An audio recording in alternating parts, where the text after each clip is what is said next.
Welcome to Boulder City City Council this evening. Call the meeting to order. Madam City Clerk, posting and roll call. Thank you. The agenda has been posted in accordance with Nevada Open Meeting Law. We have member councilman Steve Walton absent. Everyone else is present and in the chamber. Thank you. And in the way of public announcements, we're going to have some right after the invocation. Bishop Tim Kelly will offer the invocation. We'll stay standing after that for the Pledge of Allegiance.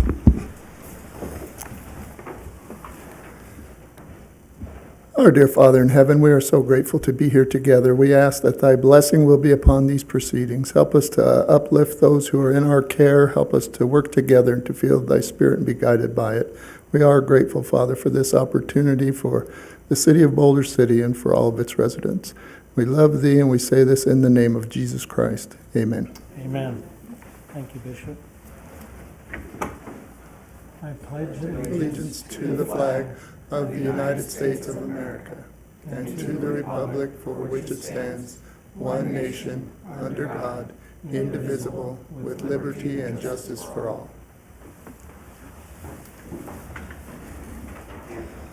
In the way of public announcements, today from 5 to 8 at Veterans Memorial Park, we will have the National Night Out.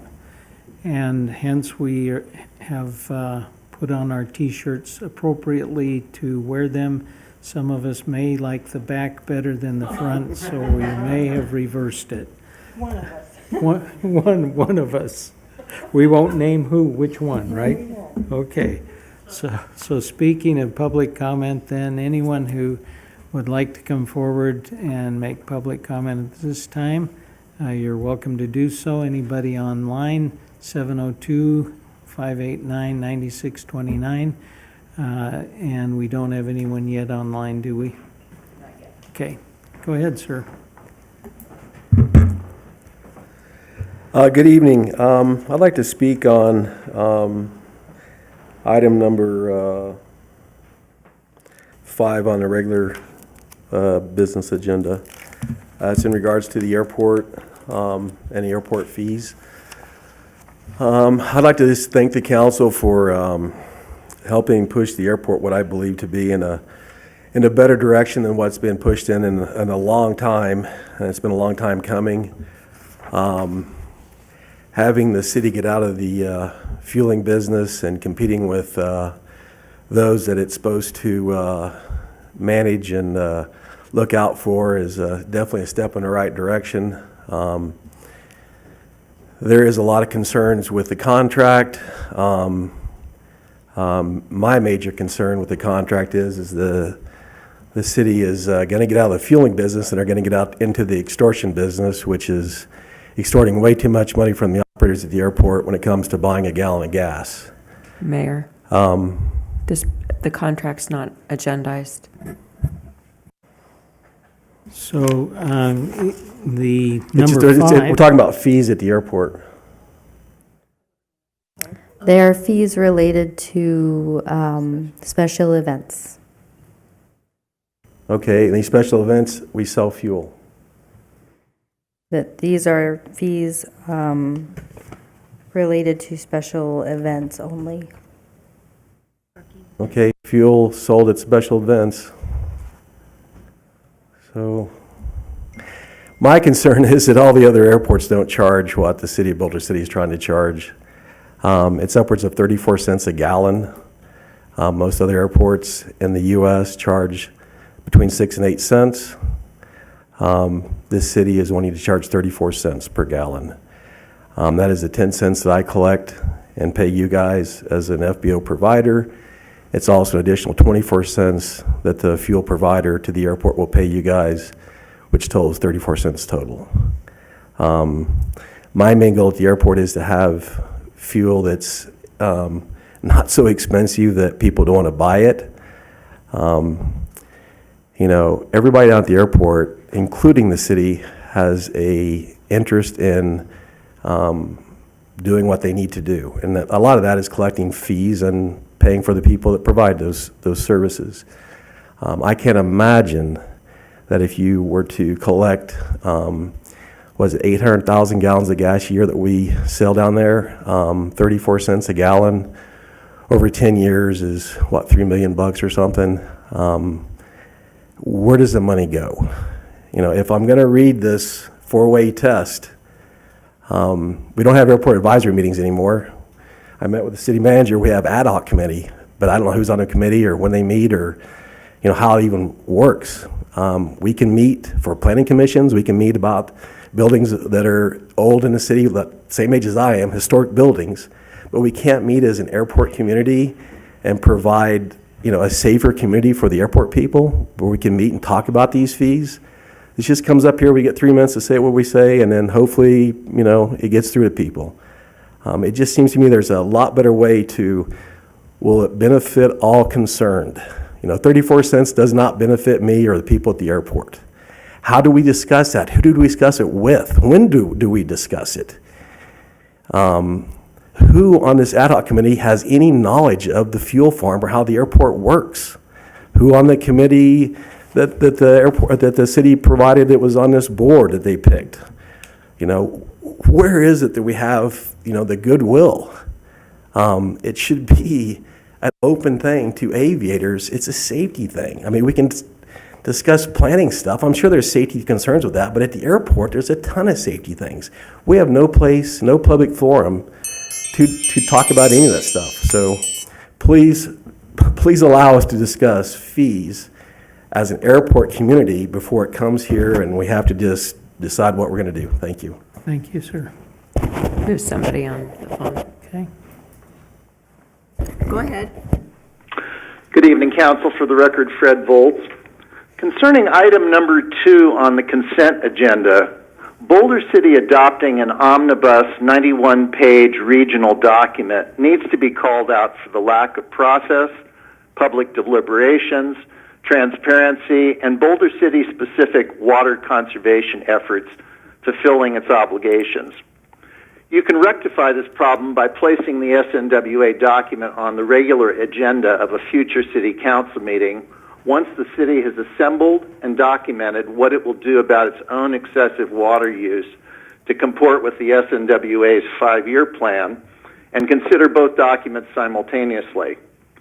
Such conservation efforts are independent of the ultimate direction the city and SNWA take toward water and wastewater reuse, which is a relatively small part of the city's overall water usage, both government and non-government, and will not be implemented for years to come. Your recent vote to use excess water beyond the SNWA guidelines at the municipal golf course has not been addressed. Collecting a fine means nothing in the scheme of the region's long-term water supply problems and cannot generate enough offsetting water savings with small conservation projects. The minimal list of city government water conservation projects previously submitted by the Utilities Director has no timelines for implementation, no approved funding, and no indication as to the amount of water those projects will save annually. These proposals are ineffective and useless in their present format. They deserve public discussion and details from city staff and perhaps auditing by SNWA professional staff. Our community was promised a public workshop on water conservation many months ago. That workshop has never been conducted by city officials. While residents and business owners are constantly pestered to save water, we see no such material initiatives by city officials towards city properties or noted in the SNWA document. How do you legally adopt the SNWA plan when you have consciously chosen to violate its provisions? And I would ask that these comments be added verbatim to the record. Thank you. Thank you, sir. Anyone else on the line? 702-589-9629 if you're waiting to call in. Anyone else here is welcome to come forward in public comment. Public comment, as we're reminded, is for anything that's on the agenda. Public comment at the end of this meeting will be on anything that the person so chooses. Seeing no one else on the line, we will move to possible action on approval of the regular agenda. Move to approve the regular agenda. Second. Moved and seconded. Any discussion? All those in favor say aye. Aye. And then approval of the consent agenda. Staff has requested to move number 2 to the regular agenda. Is there a motion to approve the consent agenda with that proviso? I move to approve the consent agenda, moving number 2 to regular agenda. Second. Moved and seconded. Any discussion? All those in favor say aye. Aye. It's passed unanimously. Thank you. And so that means we will move to the regular agenda on item number 2.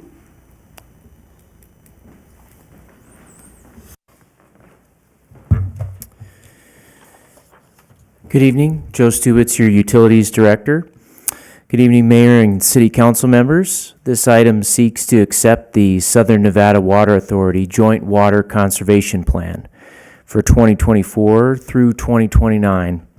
A conservation plan is required by Nevada Revised Statutes, Chapter 540, and the Reclamation Reform Act of 1982.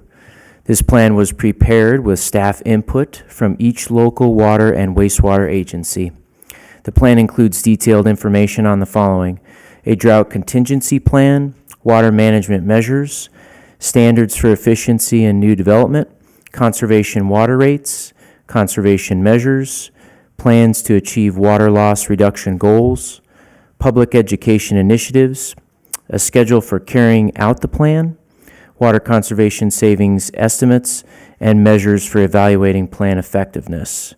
Highlights from Boulder City specifically include seeking grant funding to support meter system upgrades, adjusting rates to compress tiers and increasing rates at higher thresholds, web-based technologies to report water waste, wastewater capture and reuse feasibility study, non-revenue water analysis to set and achieve water loss reduction goals, satellite leak detection to identify potential leaks before they become problematic, 2022 municipal code changes prohibiting new golf course development, reducing golf course water budgets, and limiting new turf installations. And finally, smart irrigation controller rebates. Taking a regional and cooperative approach to this plan saves the citizens of Boulder City considerable time and effort, and I stand for any questions. Any questions? Thank you. Just a couple questions. I love that you read that about Boulder City, but the results of those things have caused that we've reduced our water use, right, over the last couple years? We have. What has been a reduction in water use as a community, not just as a city? It's been in the double-digit percentage range each year, year over year. Each year. So Yep. you would say over the last 2 to 3 years, how much? I'd have to get the exact numbers, but I'd say over 30%. Over 30%. Yep. Are other municipalities also showing reduction up to 30%? I don't have that data, but I can't speculate for certain. Okay. So, I mean, I recognize that it may not seem like we're doing much to some people, but I think that that indicates that we are doing much as a city to and a community to be able to save a vital resource that we have, which is water in the desert, right? Absolutely. I also noticed, and it was a thought process to me, that since the year 2000 to the year 2023, population growth is up 52% in the valley. Does anyone know what our population growth is up since year 2000? It would be nominal, a couple percentages. Couple percentage. Yeah. So we've stayed pretty consistent in our population.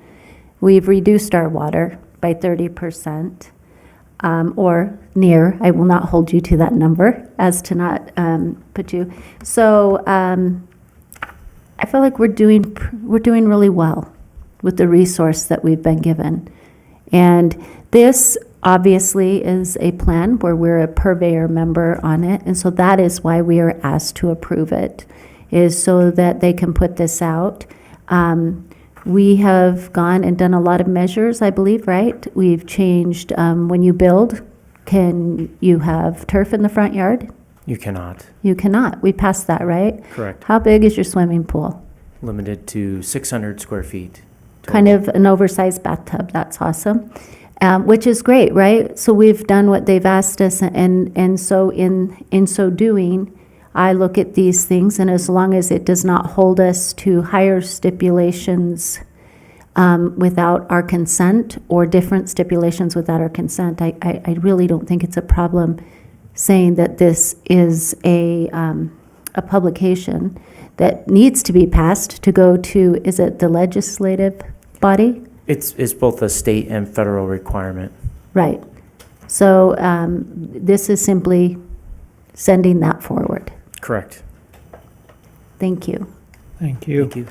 I would like to point out that we have Councilman Walton, who has played a integral part of representing Boulder City and Boulder City's commitment as well as responsibilities towards the water conservation. And I would ask how many meetings do you think that were open meetings that we came to these decisions that we are now voting on as a city to support what has been worked through the process from ground up to where we are now? Several. More than 10, Yeah, I'd say a dozen at least. more than 20, more than 1 year. All of those open meetings in Las Vegas, in Boulder City, have had the opportunities to have public input. Were they not available for those?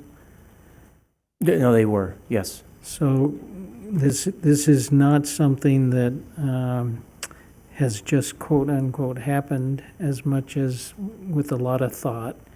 And I will go back so far, and I think many of us remember the third straw. Were it not for the third straw, we wouldn't be having this discussion right now because we wouldn't have any water. That's right. And so we in the greater Las Vegas area have been very proactive in figuring out what we can do and how we can do it and how we can still have not just drinking water, but water that will keep our city green in ways that we feel that we can do so, in keeping with the spirit of the process that we've been involved with in recognizing droughts that happen and droughts exist, and we're in one. Any other comments or questions? No, I think you answered them all, or they've been answered. Thank you. Thank you, sir. Thank you. So this has been a report, and Mr. City Manager, with that, we need to have a resolution 7858 be moved and seconded and voted upon. I'll accept a motion. I move to pass resolution 7858. I'll second that. Moved and seconded, discussion. All those in favor say aye. Aye. Any opposed, say nay. It's been unanimous. Thank you.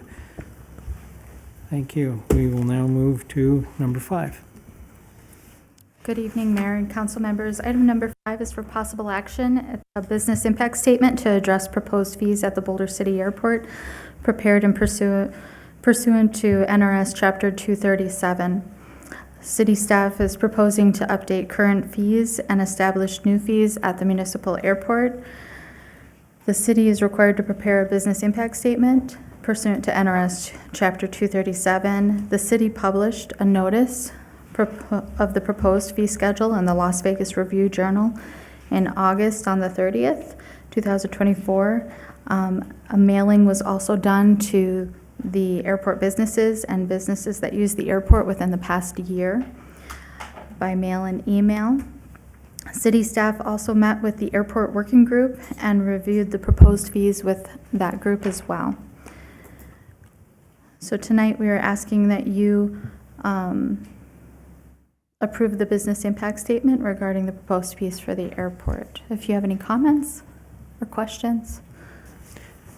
Thank you. If you could address the question that we have about these fees are limited to special events, or these fees are any parking, any landing fee, and any administrative fee?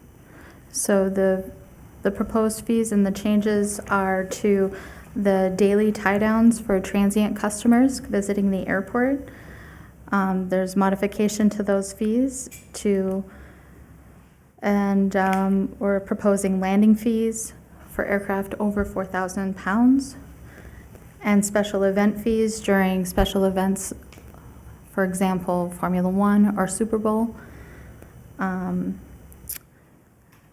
Banner tow permit fee, operating permit for commercial operators, an increase in that fee.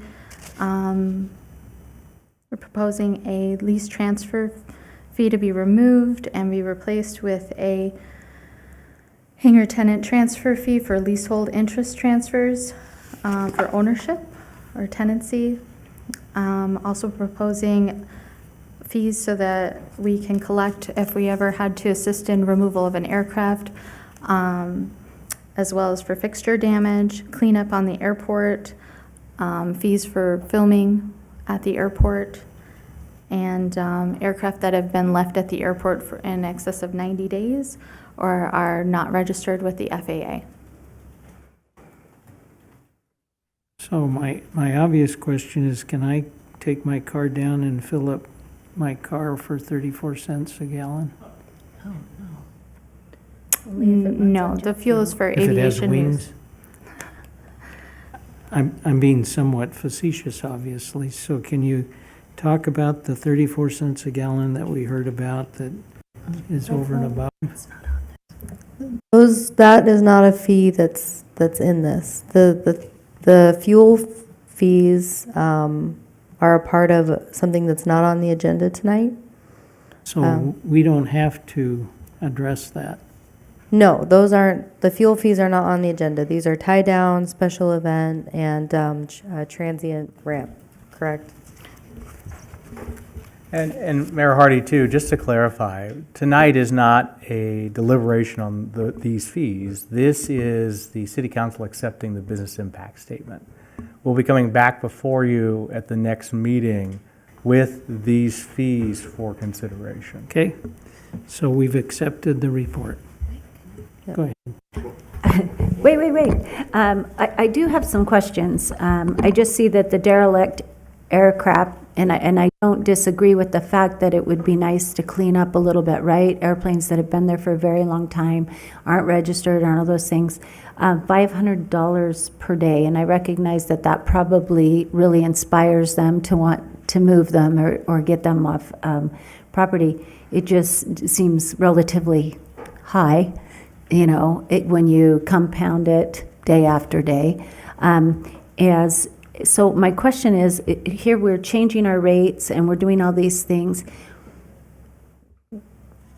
Why? Where's the money going to go that we collect, right? What are the needs that we have that we initiate this process? And that's what's been asked me, and so that's why I'm asking you.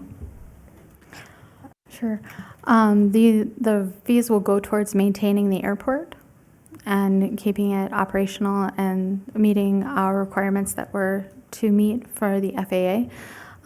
But we receive federal grants from the FAA, and we are obligated to keep the airport in an safe and operable condition, maintaining all the pavements, the lighting, as well as all the other infrastructure that makes up the airport. So extra landing at the airport, extra wear and tear. Correct. So we have to crack seal and slurry coat the pavements that we have out there, replace them, maintain the grade, and if we have washout repair that we need to do over time, it's just general maintenance at the airport. Replacement of lights when people run into them and That's hit right. because that can happen, right? Just like curbs and things. Okay, so you see that we're coming up short, and that we need to raise our fees because we're coming up short for general maintenance of the field? And just to be clear, the fees are Will going to be be brought discussed. on the next agenda. This is really about the impact to the businesses and getting their feedback and putting together this statement pursuant to NRS. I will ask that next time, and you can put that in your hat to be able to come back. No problem. Definitely.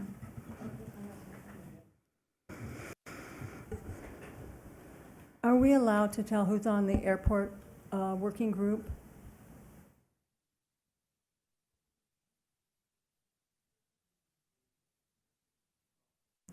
They're all pilots, correct?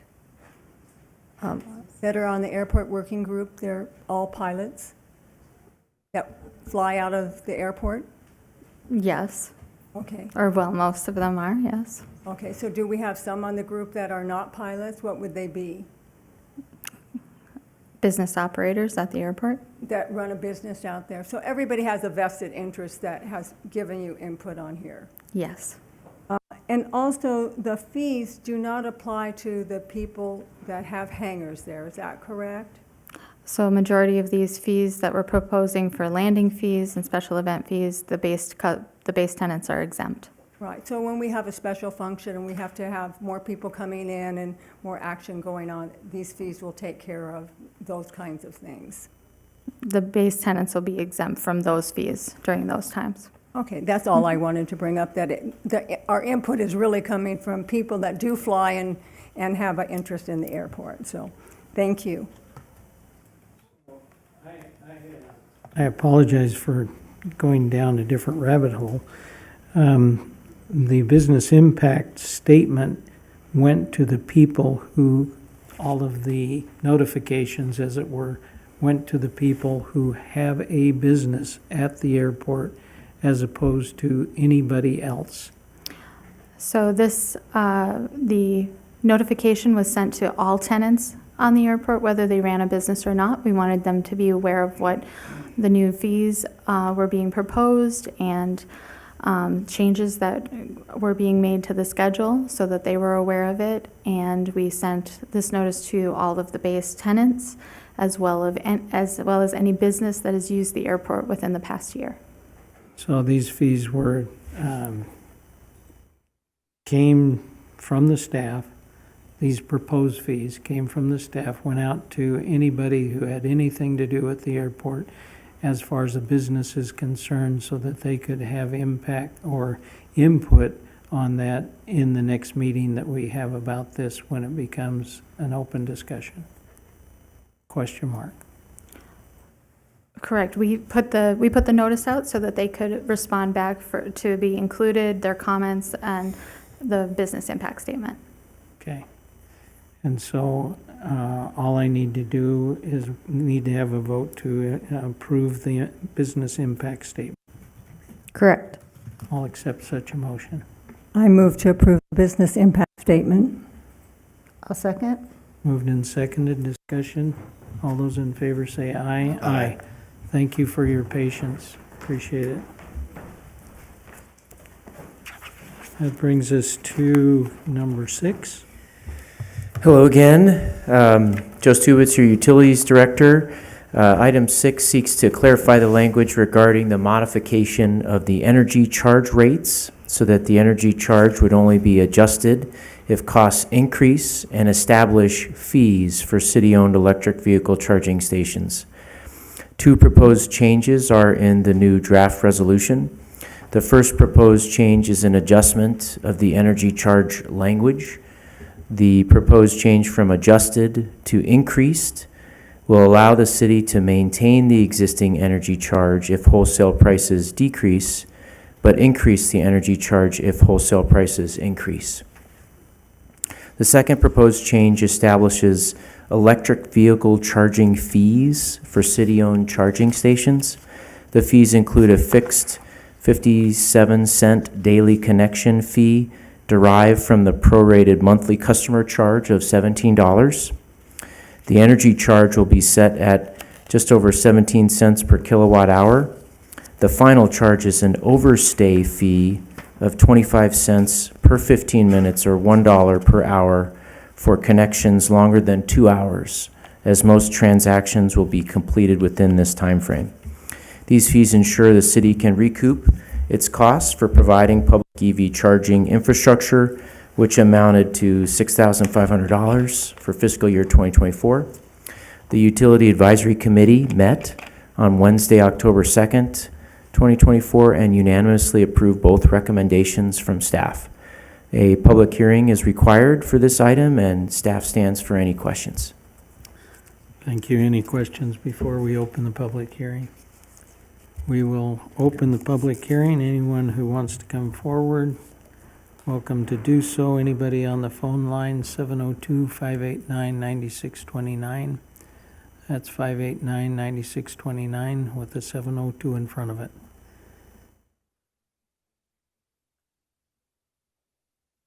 Anyone here in the chambers would like to come forward?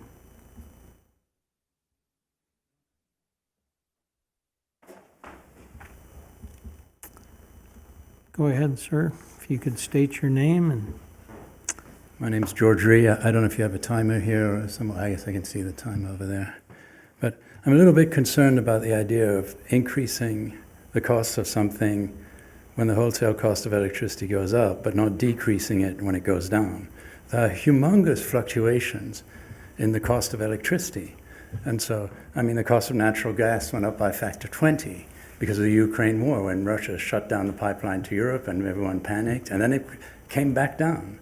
What's to stop, the city saying, well, the price of gas has gone up exponentially, and so we're going to raise the rates by some arbitrary amount.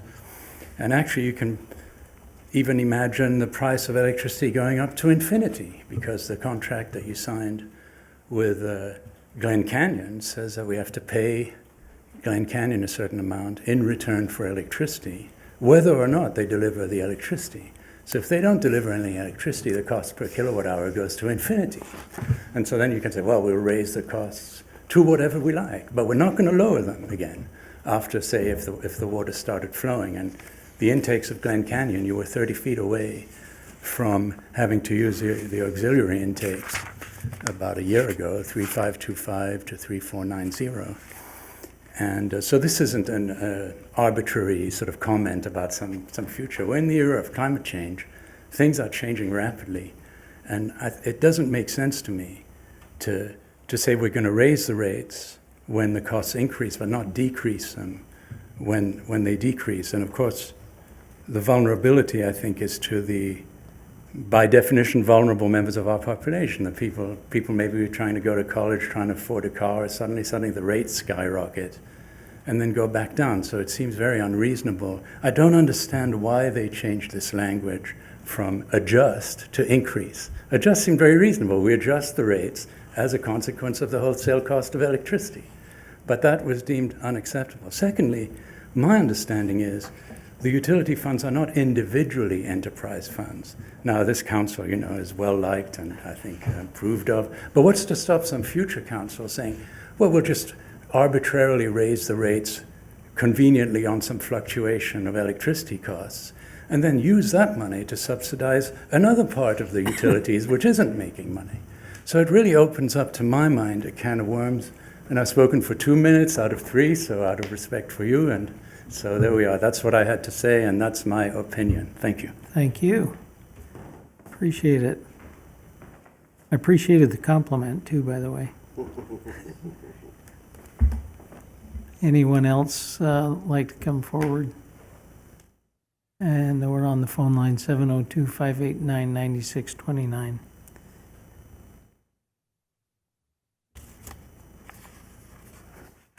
See no one else. We will close the public hearing and go to B on the resolution.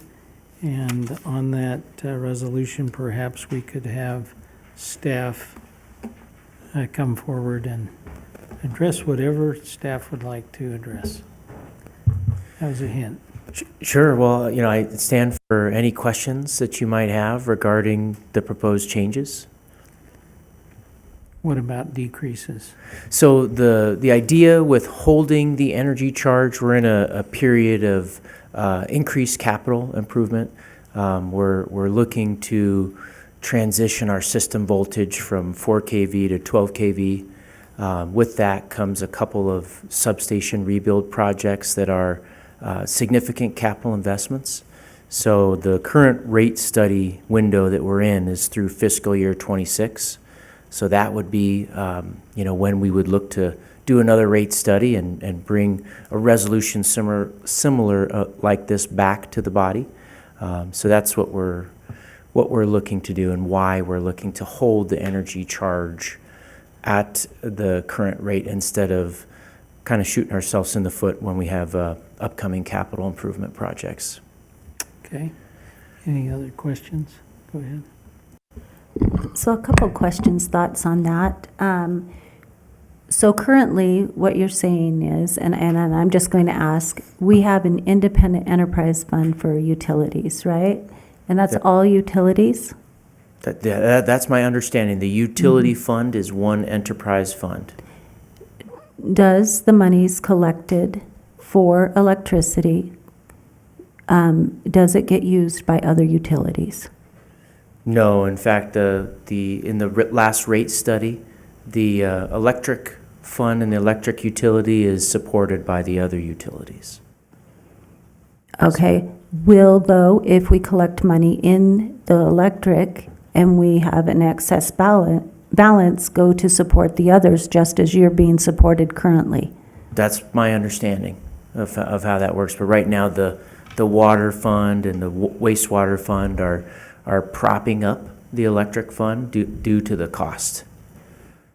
Okay, so I probably do have some of the same concerns that were mentioned in public hearing, that we would be only increasing, never decreasing. What happens once our substations look good or our infrastructure looks good? So the thought is that, when we initiate a future rate study and a resolution comes back, that unbundling of the electric rate would be passed on to the customer once we've got our capital improvement completed. So it could decrease in the future. That's the goal. That was the whole reason why we unbundled the energy charge and the delivery charge, so that could be passed on to the customer. Okay. And the change of the wording is needed because? Right now, we're in a period of time where capital improvement is in the near horizon for substation rebuilds 3 and 4, and that's to get our system converted to a higher voltage to increase efficiency. It's a 30, 50-year type project. It's a big capital investment, but it will set us up to. And everything within that fund must support and pay for the utilities. Yep, We do not access outside. correct. Okay, thank you. Go ahead. How many EV stations do we have? We have 4. So what do we think we'll make off of those in a year? Based on the data we had from last fiscal year, $6,500.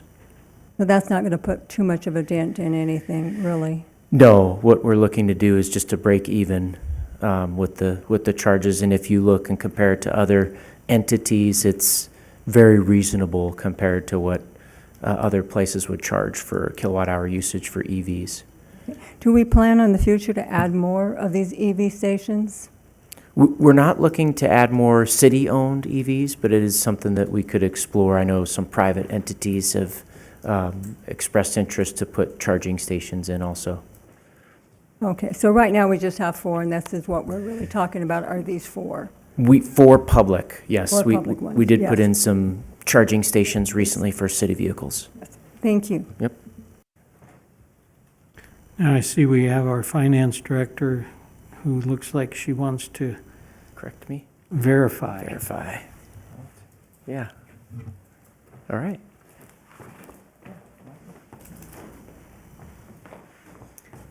Good evening. I'm Cynthia Sneed, Finance Director. Just wanted to clarify if there were any other questions on kind of how the fund structure is. There are 4 separate enterprise funds, one for each of the utilities, that we account for internally. When we report it out on our financial reports, it is all consolidated into one, but we do account for them all independently. And the expectation is that, yes, each one individually would cover their own costs by user fees. So Does that help? each is a separate enterprise fund in theory, but if electricity needs to be shored up, it can be done by wastewater or water fees? That would not be the expectation. If we ran into a dire situation, we could use that as a possibility, but the expectation is that each one independently is self-supporting. Okay. And as we consider this, it would be self-supporting and not trying to get anything except meet the requirements of the CIP projects, for instance, and be self-supporting in that growth as well.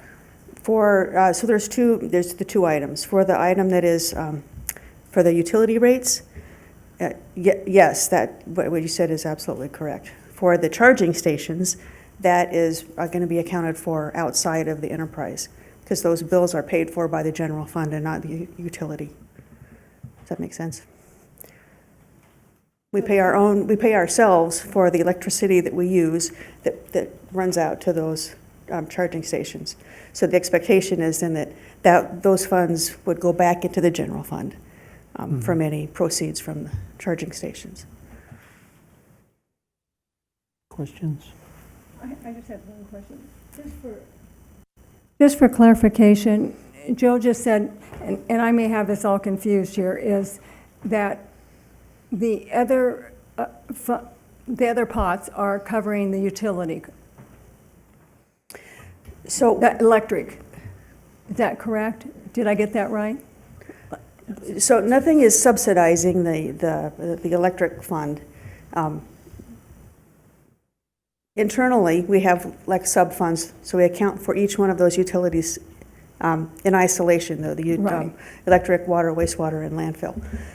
When it comes time for our financial reporting that we do, we consolidate all of those into the utility fund. But we do independently account for and monitor the performance of those funds. So are all of those performing where they're self-paying for themselves, or are the other funds paying for the electric? Well, some funds perform better than other funds, but in no case is anybody not supporting themselves. Oh, so, But today, just for operating costs, I'm talking about, as we look down the road, as Mr. Stubitz indicated, we do have some major capital projects coming up, and we will need to be saving up funds for that since we don't issue debt. You know, when we have the big capital projects, we have to either pay cash or finance them. And since we don't do the financing, we have to save up the proceeds, year over year over year, and accumulate those funds. I wasn't talking about the CIP, just on a regular daily basis, everybody's supporting themselves, each one of the funds. When you look at just the operating, the cost of delivering the service, our user fees pay for that. Okay, perfect. Yes, Thank you for clarifying that. sure. I also appreciate your pointing out the fact that we are a pay-as-you-go Yes. community. I serve on the debt commission. I see what other communities do, the amount of debt they take out to be able to afford these kind of things. So in essence, sometimes we might pay for a couple of years a little more so that we can start stockpiling a little bit to be able to replace and repair those things that are necessary, that are large ticket items. Some of these, high price tags, right? Absolutely, yeah, these substation rebuilds are many millions of dollars each one, and so to accumulate that cash to pay for that, it's going to take a little bit of time and extra resources. Yeah, and for those of us who've been here long enough and remember the rotating blackouts is what I like to call them, how we would just lose electricity randomly. That hasn't happened for years, and we're appreciating that, and that it's an upgrade to our system, or at least a fixing of our system, and we don't want to go back to that again, so it's important that we maintain and sustain good delivery of these services. And we have to do it in the mechanism with which we've been tasked by both the community, right? And one of that is that we don't take out debt over $1 million. And nowadays you can't buy bananas for $1 million, so there you have it. Any other Sorry, Joe, questions? didn't mean to hijack your meeting. I just wanted to make sure you all had, really, really accurate information.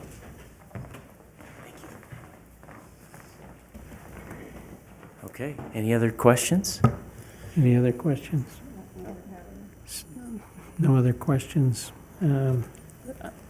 I have to make a comment that public hearings, public comments are very helpful, where we can get a better understanding of what we do. And so I think we're in a position where we can hear a motion on Resolution 7862.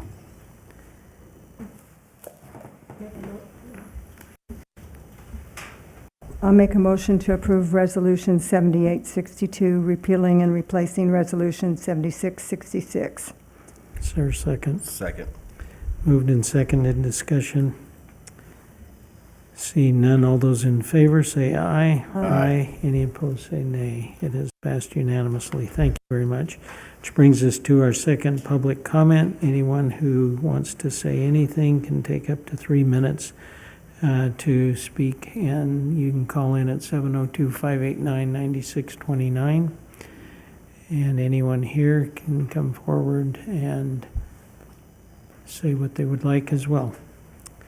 Does not have to be about anything on the agenda. Call in 702-589-9629. Anyone on the line, Madam City Clerk? Okay. We will wait patiently. 702-589-9629. Good evening again, Fred Volz for the record. All of you were in the community and likely know of the widely publicized scandal caused by city employee Mary Jo Frazier toward the unwanted animals she was entrusted to care for on behalf of city residents. She was convicted of felony animal cruelty, needlessly euthanizing animals because city officials told her they would not provide food for the animals, and personal use of controlled substances intended for animal health care, a real management failure. Your staff has publicized a regressive breeding ordinance and business impact survey when we have a regional glut of unwanted and abandoned animals that shelters and volunteer groups cannot handle. You seek input only on impacts to a breeding business while ignoring the catastrophic community impacts of unwanted animals that need medical care and homes when breeders cannot sell them. Per the ordinance's provisions, breeders have no express obligation to care for unwanted animals after bringing them into the world only for a fast profit. Their frequent solution is to dump animals in the desert and let them fend for themselves or die before rescue, needlessly expending public financial resources. Those costs aren't in the proposed breeder fee schedule. The same social costs of intentionally creating more unwanted animals would be unacceptable if Boulder City was to change its charter and allow gambling, or go to the state legislature and seek an exemption for prostitution within city limits, all in the interests of new business formation. You denied the Hookah Lounge for its negative community impact. Is unwarranted animal breeding any different? As if this breeding disaster in the making were not bad enough, city staff have apparently resumed use of toxic fertilizers and pesticides at public parks without any concern for the negative health impacts on animals, people, and the general environment. Of course, you have also taken no action on an enforceable leash law, meaningful penalties for animal abuse, adequate funding for your shelter's food, supply, and medical needs, universal microchipping of pets, affordable spay-neuter clinics, and a trap-neuter release program.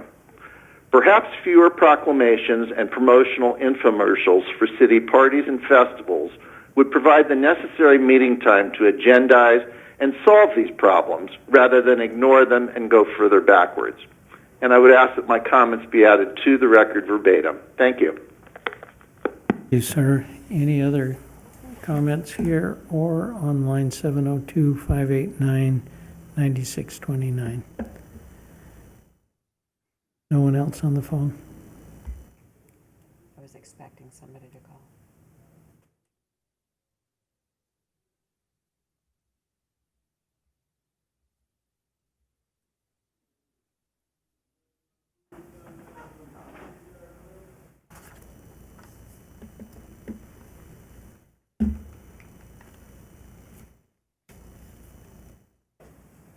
We will close public comment and move to City Council's report.